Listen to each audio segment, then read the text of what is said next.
What we've done is that we've partnered with our neighboring community, Kamloops, and we've set up an entity called the Kamloops Nation SSN, and we're working together. And we've entered into an agreement with New Gold Mine, in which this is 9 years old now, and we got embedded in the mining permit before the mining permit was issued, which gives us oversight and say over how the opening, the management, and the development of the mine, including the closure of the mine, as well as the provincial government gives back to us 37.7% of the tax revenue they collect from that mine.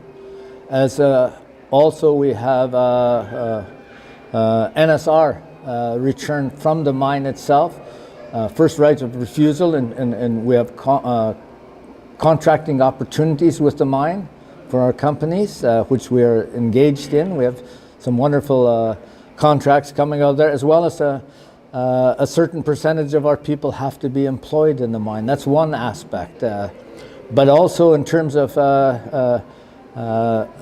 we've working with Highland Valley mine just outside of up in Logan Lake area, where there's a huge fire right now, and we're working with them, and we're getting contracts from them, huge contracts from them to our benefit, as well as in our community.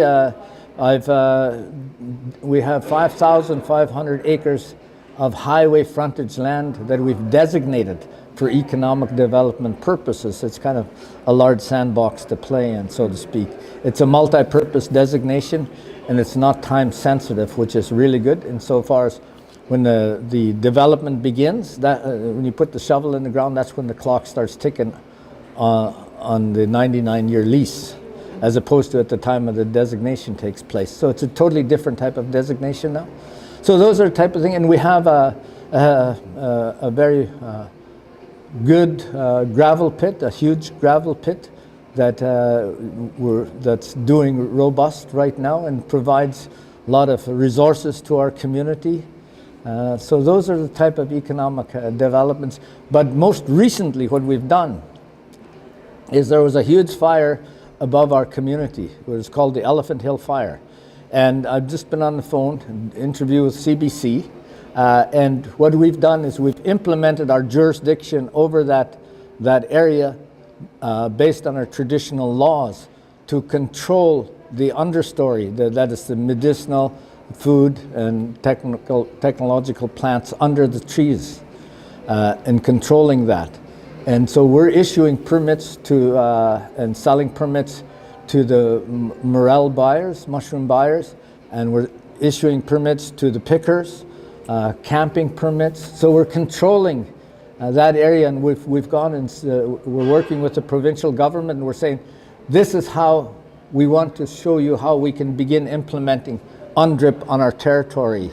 And so they're in support of us. They'll be issuing a press statement this Thursday on that. So, and they've provided us with resourcing to begin implementing this program we have on our jurisdiction, on our land. So, which is quite good because, as you know, the federal government has unshackled UNDRIP, and this provincial government here has issued a statement that they're in favor of UNDRIP and implementing it. So we're saying, well, we want to work with you on implementing it on our territory. And so that's the type of, in a nutshell, the type of things that we're doing in our community. All of these have been past breakers, and all, in terms of the Ajax mine, we set up our communities and did a project assessment of it based on our own terms and conditions and on our laws, and which the provincial government has respected and would refuse to issue the open pit mine because it's the environmental, cultural, and impacts on our title and rights that would have in a sacred keystone area in our territory. So you know we're active and doing a lot of different things with based on our laws. My wife and I just finished writing a book called Shuswap People, Land and Laws. It's a 10,000-year history of the Shuswap Nation. It's 588 pages. It's 30 years in the works. 10 years of writing, and we're using that as our evidence for our title case that we've launched. I think that what we need to do is to begin look at these models that are being developed, and for example, the project assessment that we did on the KGHM Ajax mine. I think all nations ought to begin implementing it based on their laws, because I'm calling on Canada and the provincial government, look, it is time that you recognize our laws alongside the civil code and the common law, and that we govern ourselves based on our laws. And you've made space for the civil code of Quebec. Now it's time that you make space for our laws as Indigenous peoples on our lands to govern ourselves from. And we'll find peace and harmony, and we can do great and good things together.